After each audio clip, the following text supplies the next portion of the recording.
right. Hello, and welcome to Stasis Pod, the Transformers Rescue Bots podcast. I'm Rob. I'm Jen. And I'm ready for Bots in Space! These are the further adventures of some people who watch a who make a podcast and watch robot shows. We like robot shows. Podcaster's log, stardate 2021-0630. We are watching the 38th episode of Rescue Bots, first airing stardate May 10th, 2014, and written by regular Rescue Bots writer Greg Johnson. Last seen writing Sky Forest. Ooh. The episode where there was a forest in the sky. And that kind of happens again in a way. Well, yes, in this one, the episode is Space Bots, and there are indeed bots in space. Also, there's a forest. Sort of. There's a greenhouse. Mm. And indeed, we open with a pretty sick Griffin Rock logo. Yeah. Oh. They have gotten a budget. Huxley Prescott clearly hired a graphics guy. Yeah. With the money he made, I don't know, selling Bigfoot videos. I am still convinced that he lives in that news van. Yeah, same. Well, as we see in the first minute, I'm pretty sure he does. Because... well, and later in the episode, too. I mean, that just means that it's his only transportation. It doesn't necessarily mean he lives there. I think he lives there. Yeah, he's got big, I live in a van down by the river vibes. Yeah. He's always putting out news. His van is how he gets to news, how he delivers news, how he cuts to himself on the scene by putting up the green screen and walking outside of the van. Yes. Yes, he cuts to our man in the field, me. Because they have no other news reporters on this island. It's like, that's got to be an old gag, but I can't remember the last time I saw it. And he is reporting on the launch of the Asgard. The last episode with our special guest character here was Mildred Scott, wasn't it? Yes, it was. So I guess maybe it's just somewhere in the series Bible for her that she just names everything after Norse mythology. Yes, her deep sea station was the Midgard. This is the Asgard. I assume in the next season she's going to launch, the Alfheim or something. I would be on board for that. You don't want to get on the Helheim, though. Don't want to go there. What about the nipple? I don't think the Nipplheim is going to show up. Well, as this episode shows, you shouldn't get on anything this lady built. No, you really should not. Possibly? Well, she needs more safety measures. She's not up to the current decade's standard levels. Yes. It's bad. So yeah, this is Professor Anna Baranova, voiced by special guest star Kath Soucie. Yay! We previously saw her as having lived in her undersea lab for decades and not going completely crazy. Just maybe a little crazy. I don't know. I feel like this whole project is a little crazy. Yeah. Well, it is not a space station. It is a space elevator. Yes. Which will be propelled into space via a cable that is actually a laser beam. I don't know. Do lasers work that way? I don't think they do. I don't think so. But like space elevator is like old theoretical tech that pops up in sci-fi stuff like Gundam. Yeah, it's a thing that could theoretically exist. Yes. But the main problem with it usually is that to have the cable, it needs to be high enough tension and strength that it basically needs to be made of unobtainium. Right. Like, there's nothing currently existing that can make it work. And I don't think making it a laser makes it any better. Or does it? Being a laser does not fix the problem. Well, we'll find out, although they almost don't, because there is a problem with the laser, and it is one of Huxley Prescott's camera bots. I just want to say that that drone operators ruin everything. Drone operators are the worst. God damn it. Oh, was it... Did you see recently, like, there was a guy sky surfing, like, the Green Goblin in New York. Was it New York City? Yeah, it was New York City, yes. Yeah, that was the fuck. That's not a drone operator, though. That's probably some sort of... Well, he was operating it while standing on top of them. Yeah, but I feel like if it's manned, then it's not a drone. And by manned, I mean there is a person attached to it. I guess... I mean, I'm honestly kind of surprised it wasn't a publicity stunt for the next Spider-Man movie. Well, he was in Times Square, so I assume he was looking for Macy Gray. I assume he was trying to make $5 getting his picture taken with tourists. Oh, those weirdos. So yeah, and our intrepid we have an intrepid crew of 2 on this. First crew member, Doc Greene, who has forgotten that he was going to go into space today. Wait, when was the last... It feels like it's been a while since we've seen Doc Greene. We usually see him about every other episode. I don't think he was in the 2-parter, though. He hasn't been doing important things very much. But he was in the episode right before the 2-parter where we had the spam that turned people into monsters. Yes. What? I thought that was further ago. Because he was the guy who was around when they made the spam that turned people into monsters. Yes. So I have, I was recently, as a recent inductee into the cult of Mac, I have an Apple TV Plus free subscription for an entire year. And one of my sponsors into the cult, strongly suggested that I watch the series For All Mankind, which is, sort of, basically it's an alternate history of what if the US had actually continued being ambitious with its space program. The crux being that the Russians managed to actually make it to the moon ahead of the US by a few days, and that pushed both sides into, like, actually setting up moon stations. And I'm on season 2 at this point, so we've time skipped into the 80s, so there's, like, a nuclear shuttle they're about to try out. And so basically this episode is extremely on point with other things I have been watching lately, and I do not feel like either of these people have been through nearly enough training to be going into space. Yeah, no, like Graham doesn't want to go up, like he's afraid of heights or something. It's very weird, like... Even the stupid kids in high school in Kamen Rider Forze that have a portal from a locker to the moon went through more trials to get into space.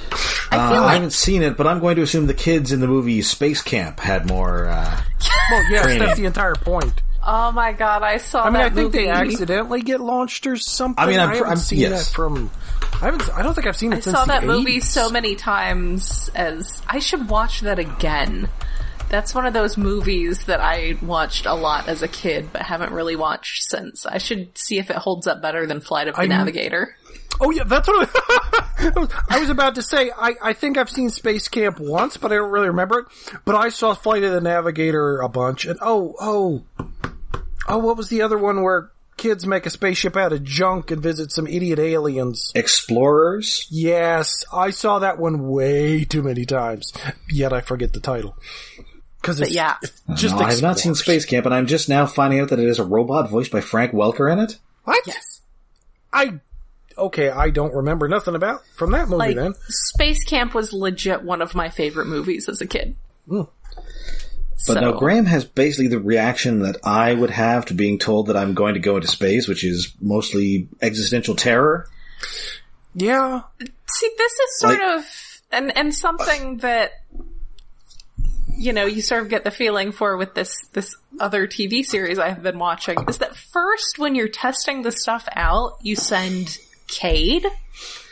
And then once the stuff is actually, like, set up and established to be safe is when you send your Grams. So you send the science people after it's been, like, you've got all the leaks patched up. You know, you send your fighter jocks up first. Your Gus Grissom's and the first like. you send the monkey. Yes. Well, also you send Chip. Is Cade the monkey, or is he the idiot fighter jock? I think he's a step between those two. A little from column A, a little from column B. Yeah.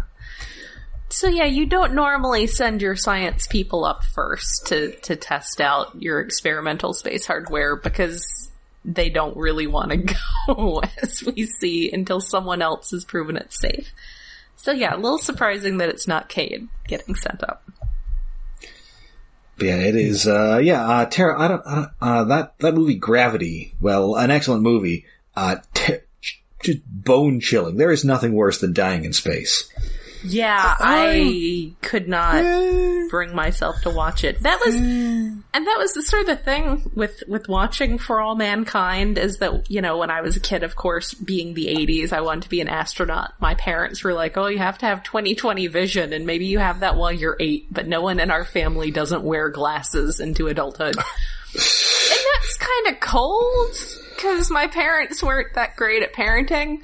But also, as I got older, I mean, I'm 42 years old. I was absolutely watching TV in a classroom when the Challenger blew up.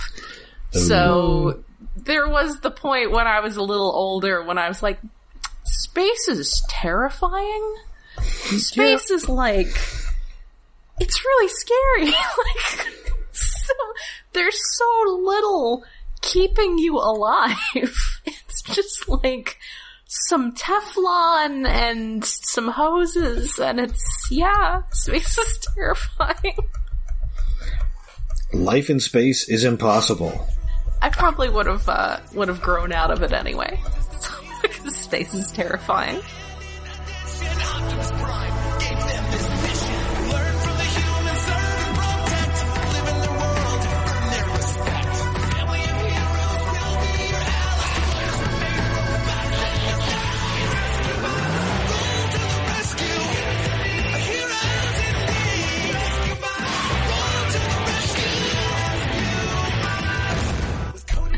So yeah, the launch is nearly totally botched by Huxley Prescott, but luckily they get the bots roll to the rescue, and they get that they get the camera bot out of the laser.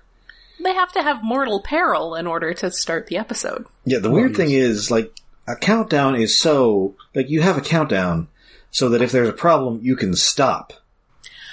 I really love Steve Bloom's, like, Houston, his, like, NASA accent he's got here, because he's just one of the random announcer kind of Ed Harris looking guy. Yeah, and he's got he's definitely got, like kind of, I guess, like a Tom Skerritt voice or something.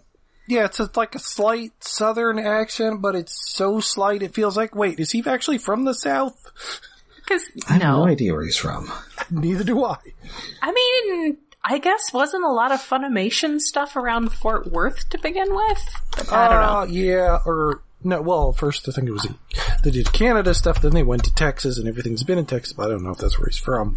I mean, the important according to Wikipedia, he is from Santa Monica, California.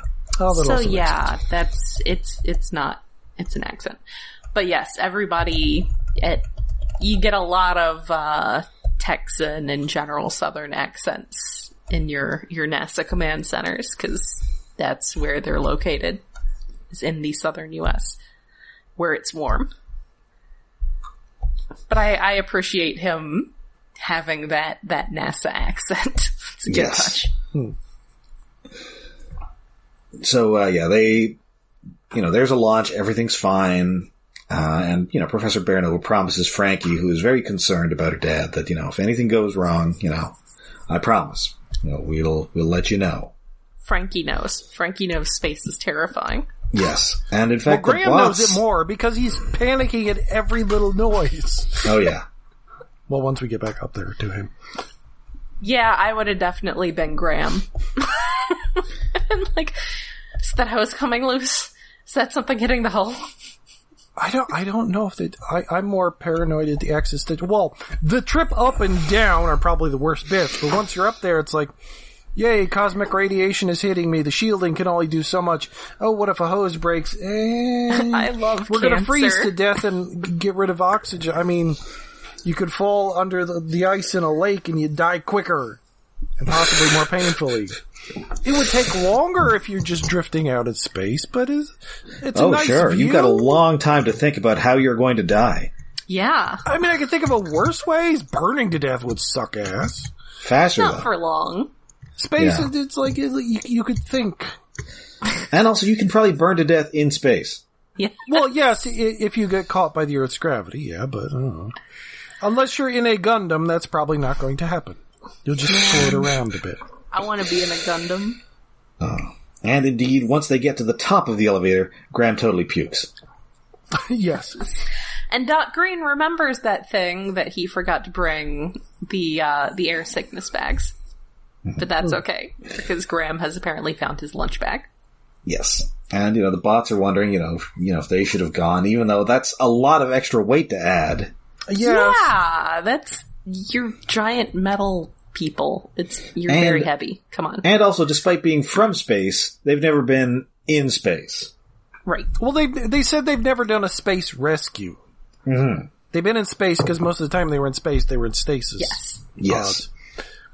But what was I going to say? Well, the entire point of a space elevator is that it requires less propulsion to get you up there.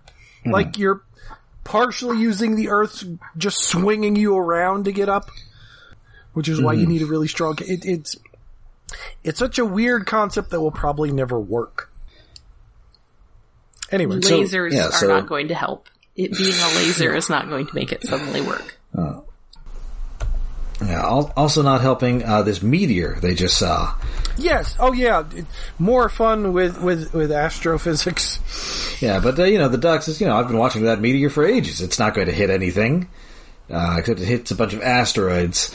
And I don't want to close my eyes. How are that many asteroids I don't want to fall of that asleep size? because I miss you, babe. And I don't want to miss a thing. Okay, admittedly, there are little tiny chunks of rock, like there's supposedly a second moon that's like a tiny little thing out there, but this is a cluster of like a dozen rocks so close together, which is not how asteroids work to begin with, even in the asteroid belt. And then they basically work like the video game asteroids, where a bunch of them break up. Well, yes, they ping-pong off of each other. Which is also what happens in Gravity. Oh. Except it's like space junk. But it's a... well, yeah, if space junk would have made more sense. It's that chain reaction thing. It's got a name. Cascade effect? No, there's another word. Oh, There yeah. is The one that they talk about Elon Musk's Starlink satellites. Kessler syndrome. There you go. Where, like, one satellite breaks up, and then it hits a bunch of other satellites, and they break up, and then eventually you can't launch anything into space anymore because you've just got a sphere of deadly space debris around the entire Earth. Well, yes, Thanks, Elon Musk. that's happening. Well, that will happen in this episode, but that is happening naturally because just little paint flecks and everything. And was it like 2 or 3 years ago? China smacked 2 satellites together intentionally. Yes. Just to see what would happen. Like, that's the real problem with space travel, is that eventually, like, I think, like, maybe within the next century, there will be such a field of debris that it will be like a wood chipper trying to fly through a wood chipper to get into space. Well, good. Maybe that'll block some of the extra sunlight we're getting. Well, no, I mean, because listen, it's just tiny oh. bits of shit everywhere, tearing things apart. Oh. So unfortunately, these asteroids are headed right for the elevator, and there's no time to train a bunch of oil drillers to become astronauts. Nope. They used all their quick astronaut level up items on Graham and Greene. And that relates to one of my favorite Michael Bay stories ever. Oh no. So I guess Ben Affleck, he read the script. He's in the movie, and he asked Michael Bay, wouldn't it be easier for NASA to train like astronauts to become oil drillers instead of the other way around? And then Michael Bay told him to shut up. Yeah, that's how he does things. So anyway, this rock knocks one of the pods on this elevator right off. And then there is now a bunch of big debris heading right for Griffin Rock. I'm not really sure how that works physics-wise, but... I don't think it does. I remember, like, a couple months ago now, where there was that Chinese part of the space station or satellite or something? That there was yes. Maybe this is just something I'm aware of as an FAA contractor. There was that piece of space debris that they didn't know where it was going to come down, and it was a whole thing. Yeah, it would be... it's not just going to come straight down, because, like, the Earth is rotating. Yeah, there's... This episode feels like, in, like, 20 years, it's going to be one of those G1 episodes we make so much fun of because it gets science ridiculously wrong. Like, where they drive to Africa... Yeah, there's just so many things. Like, for one, it wouldn't come straight down, but the thing is, when we see the things hit the ground, they're coming at an angle. So what, did they circle the entire globe and come down and right below where they fell off? Yes. Conveniently, yes. Looking up the Kessler syndrome, it's estimated there's over 500,000 pieces of space junk. Just little tiny things floating around right now. And a satellite gets whacked by them at least once a year, creating more junk. It's a nightmare. Don't look at me. I didn't have kids. I'm not going to be leaving anybody to live in this nightmare hellscape humanity's creating. And then no one will be able to leave. Yeah. It's okay. When we understand what space is, we can join the Galactic Federation, according to that, like, Israeli spy guy. Oh, God. There was more UFO nonsense coming out of the Pentagon or something. We don't understand what space is. That's a statement. I'm pretty sure this is supposed to be figured out by James Cromwell. Yes. I like that one. Have I mentioned that something related to that is the first time my father ever heard his mother say the word penis? What? In relation to Star Trek First Contact? I meant to tell that story previously when we were doing, I think, Star Trek Voyager for Patreon. But I got a bunch of First Contact toys for Christmas that year. And I was not there at the time, but I heard later that the box for the toy of the Phoenix was just sitting there by the Christmas tree, and my grandmother looks over at it. It's like, that looks like a penis. And I mean, she wasn't wrong. That ship kind of does look like just a big dick. Well, most rockets do, you know.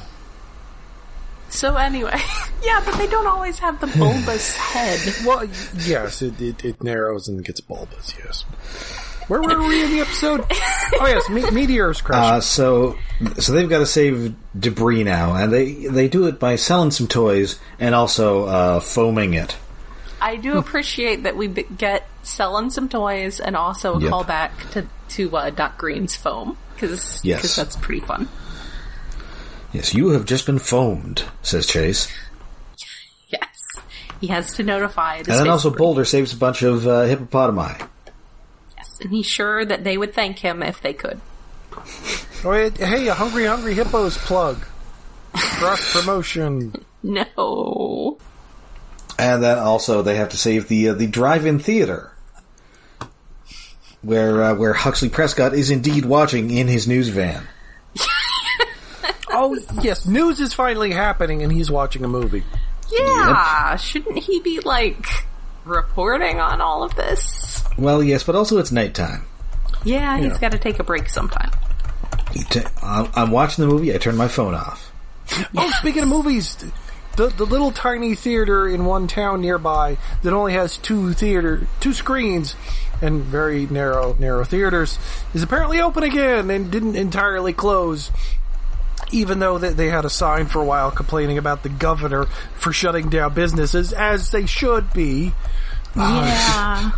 I like that little theater, but that sign was pissy for a while. Our local theater seems to have managed not to not get tossed out by the city, who possibly wanted an excuse to bring someone else in at a higher rent. Yay, theaters. Go see Black Widow. Supposedly they still have King Kong, or Godzilla vs. Kong there, so I'm going to go see that if it's still open in the next few days. Mine has The Conjuring, which they choose to have spelled as Congering. Oh. Conjuring. On both sides of the marquee, so either they had a tragic shortage of J's, or this is a very helpful commentary on the local school system. Or it's actually one of those asylum mockbusters. It's The Conjuring. It's actually about eels. I was gonna say it was actually just like Congo, but as a joke horror movie. I mean, ghost gorillas? Yes. And instead of a laser at the end, Laura Linney has a proton pack? I'd watch it. Oh no. Apparently I have to go tomorrow, or they're going to start playing Boss Baby. Oh. Yeah. Yuck. Yeah. The last chance to see Godzilla vs. Kong. Oh, I guess I'm going to go do that. Anyway, my favorite theater marquee thing ever was the time that the Dollar Theater had House of 1,000 Corpses listed as House of 1K Corpses, which seemed delightfully precise. Listen, I just need to know how many corpses are in this house. Just 1K. Well, I guess I better see 1,000 corpses in this movie, or I'm demanding my money back. I think there are a lot of skulls in that movie. I only saw part of it and is like, nope, I'm out. So anyway, things falling from space do not work this way. Good night. Yes. And unfortunately, things that also do not work, this space elevator, because they pull it back despite being incommunicado with the elevator, and they get nothing. So they are just somewhere drifting in space. So I appreciate that they are, they're talking to the space agency, which they refer to twice as the space agency. Professor Baranova and presumably some of the other NASA-sounding people. They are unable to get any assistance from the space agency. Listen, it's 5 days until you can get us a but some Jeff help Bezos here? can get us one on 2 days for only $12.99 a month. Stupid Jeff Bezos. So thankfully, they do have a contingency plan, and that is that the Autobots still have the ship they came in. Yes. The Sigma. The Sigma. Did we know it was called that before? I don't know if we did know it was called the Sigma. No, well, they were Team Sigma some number. Oh, that's a good point. But they didn't have a ship name. Rescue Force Sigma 17. Yes. As opposed to Rescue Force Sigma 6, which is G.I. Joe. Yes. Or Six Sigma, that stupid business thing. Oh, apparently the theater, just opened last week. Neat. Oh. Ooh. So they are on their way to help, which is good, because it turns out they're leaking oxygen and they have half an hour of air left. Oh, I did just check the wiki, and the ship did remain unnamed in any published fiction until this episode. Okay. This has established the name of their ship, which, is just hanging around in a little bunker underground. So they do escape suffocation by going to the greenhouse area, where there's a lot of oxygen, but unfortunately a window that's beginning to splinter into pieces. Yeah, there are a lot of large windows on the top of this for a space station. Well, I guess that they're plants. They need the light. What did they make what kind of... Did they just use single pane glass? And there's no retractable covers. Shouldn't you have that for re-entry and exit? Also, where are their helmets? Yeah, they leave them in the other room. What the fuck, guys? Clearly their spacesuits have the big round collars on them for buckling the helmets on. They're not. They were wearing the helmets when they were taking off, going up the elevator, but then they just took them off and forget about it. They lost them. Maybe they put them over in that module that got blown off. Shouldn't they have spares in each hub room? The hat storage module, it's gone. Was all the oxygen in that one module that got blown off? Was that the cape closet? Oh no. The air storage module. We shouldn't have put all the air in that one module. Oh my god. It's just very poorly thought out. Now all we've got are the sock module and the condiment module. I wonder... This episode, just the pacing of it feels like it should really have been more than one episode. It does feel a little like that. I wonder if this was originally supposed to be the mid-season one, and then they were like, no, but we got Mark Hamill. This is entirely possible. Yeah, kind of. Because a lot happens in this one episode. And a lot of it happens more suddenly than why is that glass cracking? Was there a scene cut? Maybe there was a scene cut. That was that. We should have seen another rock hit it or something. That was that Johnson kid next door with his baseball bat. Aww. And You're not getting your frisbee back this time, Johnson, because we're all going to suffocate. But no, it is time for the rescue bots to rocket to the rescue. Yay. And I think this is maybe an X-Men reference here, where they, their ship launches from an area hidden beneath the basketball court. Yeah! You think that's an X-Men reference? Well, that's exactly where it is. That's where they keep the Blackbird in the X-Men movies. Well, yes, but go back to some old mecha anime, and, baseball courts, tennis courts, pools open up, and giant robots come out of them. Oh, okay. It's not original to the X-Men. Okay, I was just thinking it was specific because they do call out the basketball court thing in, I think, the sequel. Mm-hmm. Where that may be the direct reference, but and I think maybe there's that same shot of the basketball, on the court as the thing's opening. I remember that because I haven't watched that one in a while. They might have done that in X-Men Evolution too. This is entirely that's a classic reference. I'm just thinking, in the second one, Brian Cox has Magneto all doped up on his son's brain juice. And he's like, oh, and where do they keep that, this experimental jet of those? Under the basketball court. I do remember the thing with the ball being on the door. Mm-hmm. I mean, maybe if they were trying to specifically reference it because it is a basketball, but there's one giant, I forget what it's called, but where the robot's head sticks up in an outdoor, a playground for children, it's a thing you climb up on, but it's a robot head and the ground opens up and the robot comes out. There's an anime where an entire school transforms into a battle station. I've seen the intro for that. It's pretty cool. It's pretty great. That's one of the, Eldoran series. I forget what they're called. Not the Brave series. It's like the competing version. Anyway. Apples in space! Once the glass starts cracking. But first we have to get, And also there is an unintentional stowaway, as Cody was just coming in to bring them a first aid kit, but accidentally was there when it took off. Aw, he didn't even mean to. Oh, he seems pretty earnest about it. I believe him. I do feel that. I don't think Cody's a good enough liar to actually make this that convincing. That's true. Agreed. So he has to get into Heatwave to be safe, and so they send Heatwave out for a spacewalk. And I like that this is very silent. Yeah, it's always appreciated. I mean, Transformers, I'm not sure has ever done the silent vacuum of space thing. It's always a bunch of laser blasts and rocket noises. Well, because we had that in the movie, and that just kind of screws everything. And sometimes there's just a giant robot who yells at you. Yeah. Sometimes they're driving through space because it's Energon, and they don't put that much thought into it. I think I did see a fan edit that actually did do authentic space sounds for those scenes. It was just silence. Okay, but do you still get the music of Vince DiTilio?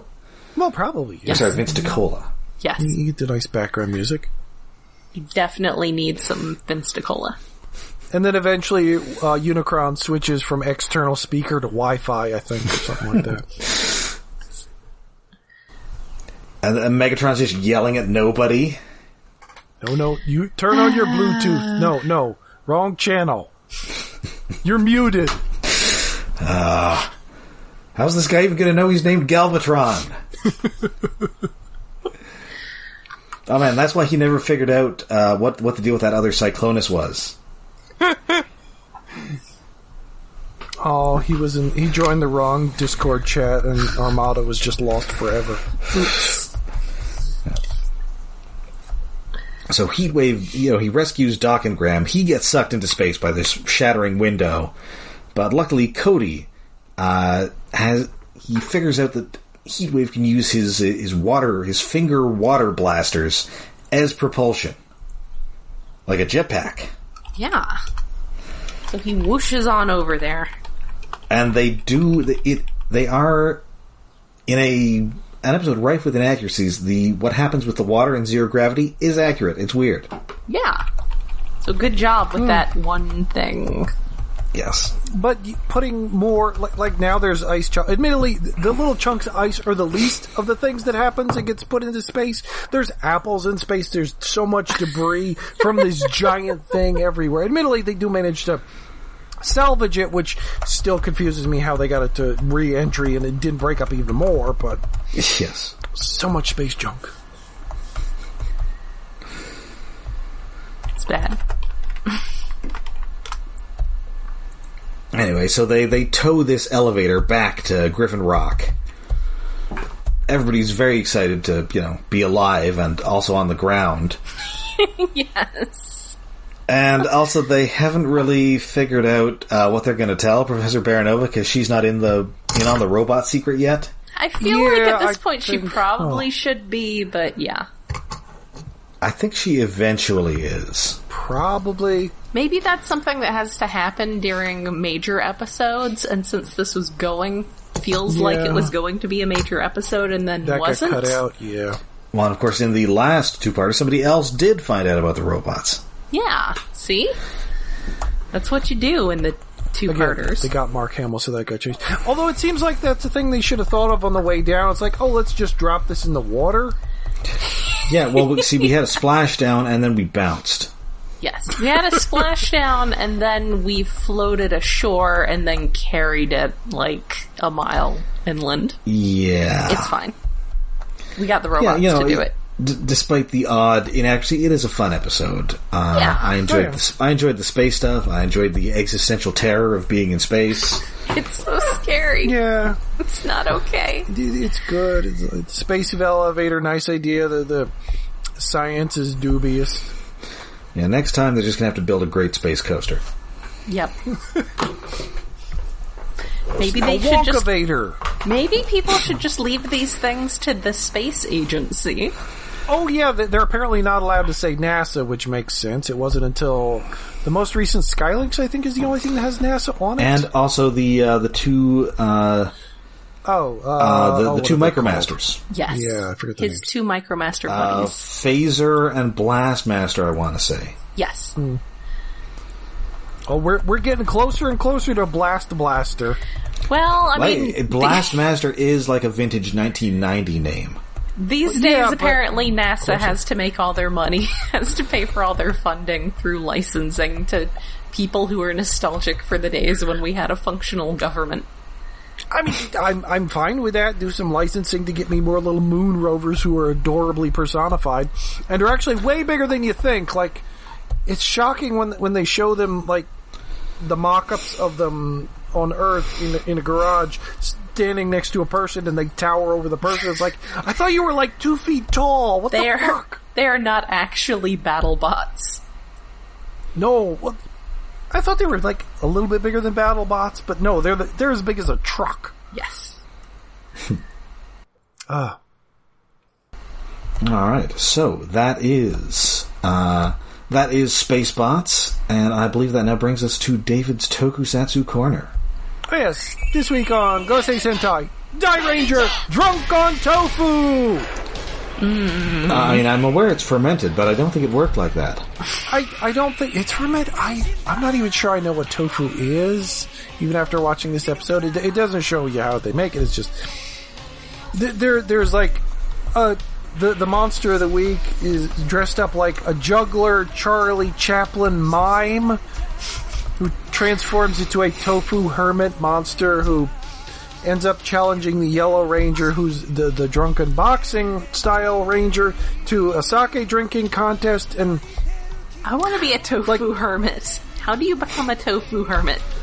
Subplot of the episode is like trying to save a tofu restaurant that is being put out of business because this tofu hermit has the mook henchman handing out free tofu, which gets people drunk. And a lot of tofu stuff and drink it contests, and it's a basic episode, but it's a fun version of a basic episode, which culminates in the Yellow Ranger using terrible hangover headache fist against the monster, which the secret to that hidden kung fu maneuver is you gotta get your opponent drunk first, then you beat him up.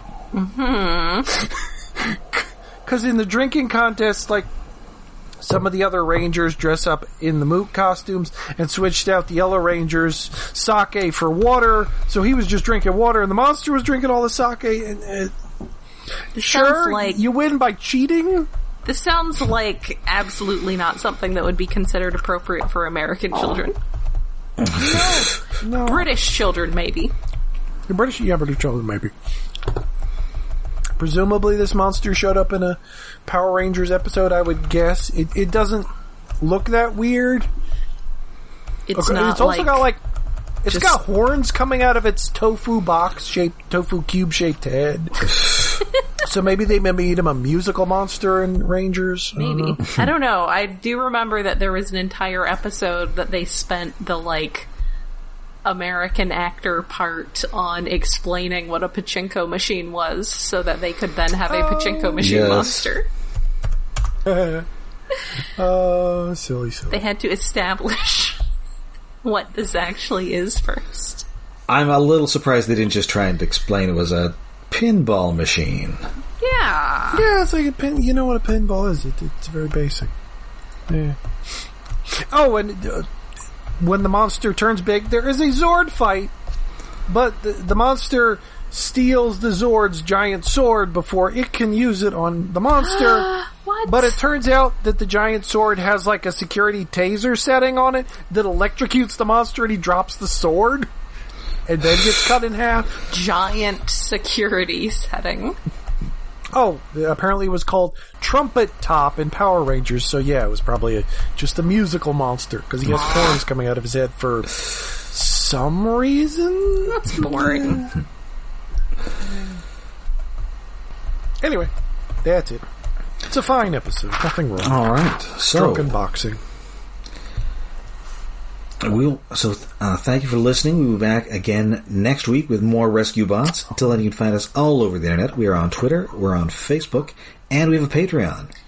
Yes, we are hosted on iaconunderground.net, where we have a Patreon set up to host, with hosting and other expenses. That is at patreon.com/iaconunderground. So we doing Hathaway this month, or are we doing, I think we're looking for a black hat hacker named Hathaway. Ha. No, I'm sorry. We're doing Gundam and Hathaway, starring New Jersey's most beloved actress. I'm not sure I've actually Well, seen a movie with Anne Hathaway in it, except for that Tim Burton Alice movie. Because she's not usually in movies where things explode, and I only watch movies where things explode. What about The Dark Knight Rises? Yeah. Oh, I guess she's so. She's Catwoman. Yeah. Oh, yeah. I forgot about that. I guess it was very memorable, huh? I thought she was pretty good. Most beloved. I just learned. Well, I don't know who else is it. Laura. I don't know who else is it going to be. Laura San Giacomo. Yeah. Yes, Laura San Giacomo. Although mostly half of that probably becomes. I think she went to the sister school, high school I went to, so she was like more local. Man, but yeah, I should rewatch The Stand. I wonder how that held up. Anyway, Well, we Anyway. get to see Bulkhead, so, that'll be fun. That's right. Isn't Laura San Giacomo in that? She is she's in the that. girlfriend of the devil or some shit. Yes. But actually, I've seen her in many things, including her Oscar-winning role in Les Miserables. Oh. Was that the one with Hugh Jackman? That was the one with Hugh. It's Wolverine versus Gladiator. Nice. I haven't watched it. If there's one thing that makes me watch something even less than having no explosions, it's also having people singing about feelings. I have some bad news for you about Les Miserables. I guess things do explode a little bit. Yeah, there's some, at the end, spoilers, Russell Crowe's spine explodes. Ooh. Oh, no. Like, he launches himself off a bridge and he hits, like, a culvert or something, and there's just this hilarious, wet, celery stalk cracking noise. Oh, right, I have seen that clip. And also for a guy who's in a band, not a great singer. No. But we will try to stop talking about Anne Hathaway movies for just long enough to also discuss the Gundam Hathaway's Flash movie. Which is this the first Gundam we've done? Definitely. Yes, because Rob, have you ever seen any Gundam before? I saw like half of that Gundam Wing movie. Okay. I was like 20 years ago. We have enough. I did not understand a lick of it. I can understand that because it's just shit happening. It definitely had Scott McNeil in it. Gundam Wing is a lot. It's a lot. I had been working on my own at work a lot lately, and I've actually had someone else on shift with me occasionally, and I have now introduced him to G Gundam. So yeah, at some point in the future, maybe we should do the Lumber Gundam episode. But, oh wow. We can save that one. Yes. So, yeah, it's a good standalone episode. But, so this will be our first time with all of us. You can hear about my heartbreaking airbrush accident with an Aesculapius model kit in, 2002. Aesculapius? Yeah, I thought you got the Aesculapius. Did I? I've got someone I knew got the Aesculapius recently, and I was like, the Aesculapius? It's really obscure. I'm very confused. Is the joke. I've got a pie. Oh yes, I do. The purple it's purple. one. It transforms into sort of what was a gawkish thing. Yeah, I haven't built that yet. I built 6 things, but I got 6 or 7 more, and it's just sitting in a pile that I haven't gotten back to yet. If it's my Gundam building took a break. If it's something that one can easily get a hold of again, I might have to get one and build it just to heal my soul from the airbrush accident that I had with my original one that crushed my Gundam hopes and dreams. I think it was maybe it was Big Bad Toy Store Entertainment Earth surprisingly had it in stock. It's ooh, that looks pretty, I'll get that. It was exactly the same box art as the one I had, so it was possibly just old stock. Found in a warehouse somewhere. Yes. So I might have to see if they still have some of those.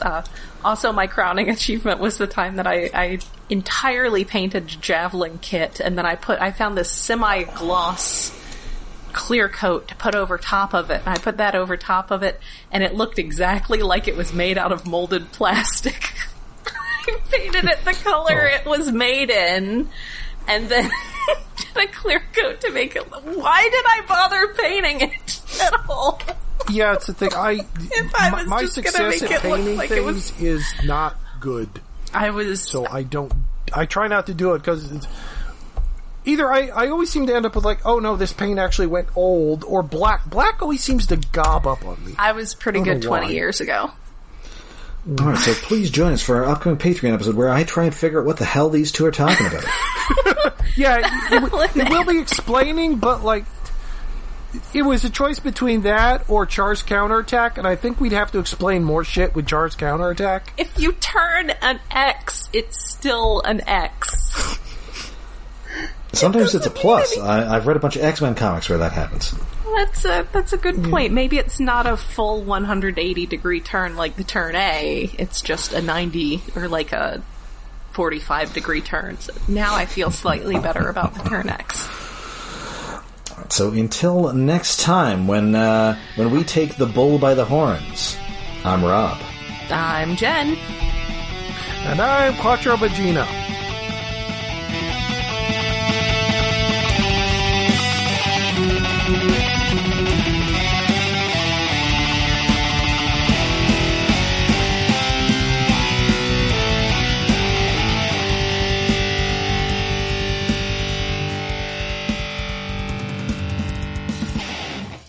Oh man, now I gotta check Big Bad Toy Store. Damn it, I just looked. It's there. I just hit ship on my pile of loot. Sorry. It's $25 you just added. I think it's still in stock. Yeah, I guess it could ship with, how do you spell it? It's AES. Oh, thanks. Yes. Okay, I am pre-ordering the Aesculapius for September. Okay. The pile of loot that I'm getting on Friday is going to have volume 2 of the Toys That Time Forgot, which is like, there's these big coffee table books of unproduced toy lines. But volume 2 has the Inhumanoid stuff. It's got one of the, like, sketches on the cover of is the concept art for Gag Oil. Like, I need it. My favorite. He's so wrong. Nothing about that thing is okay. Nothing about that episode is okay. They show it graphically eating its nestmates. It's not okay. I explained Inhumanoids to my mother as a toy line that people get into when they're old enough to, like, know toy designers.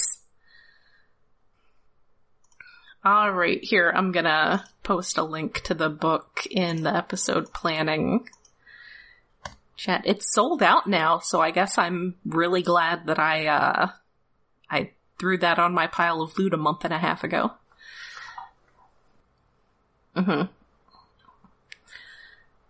Yeah, big...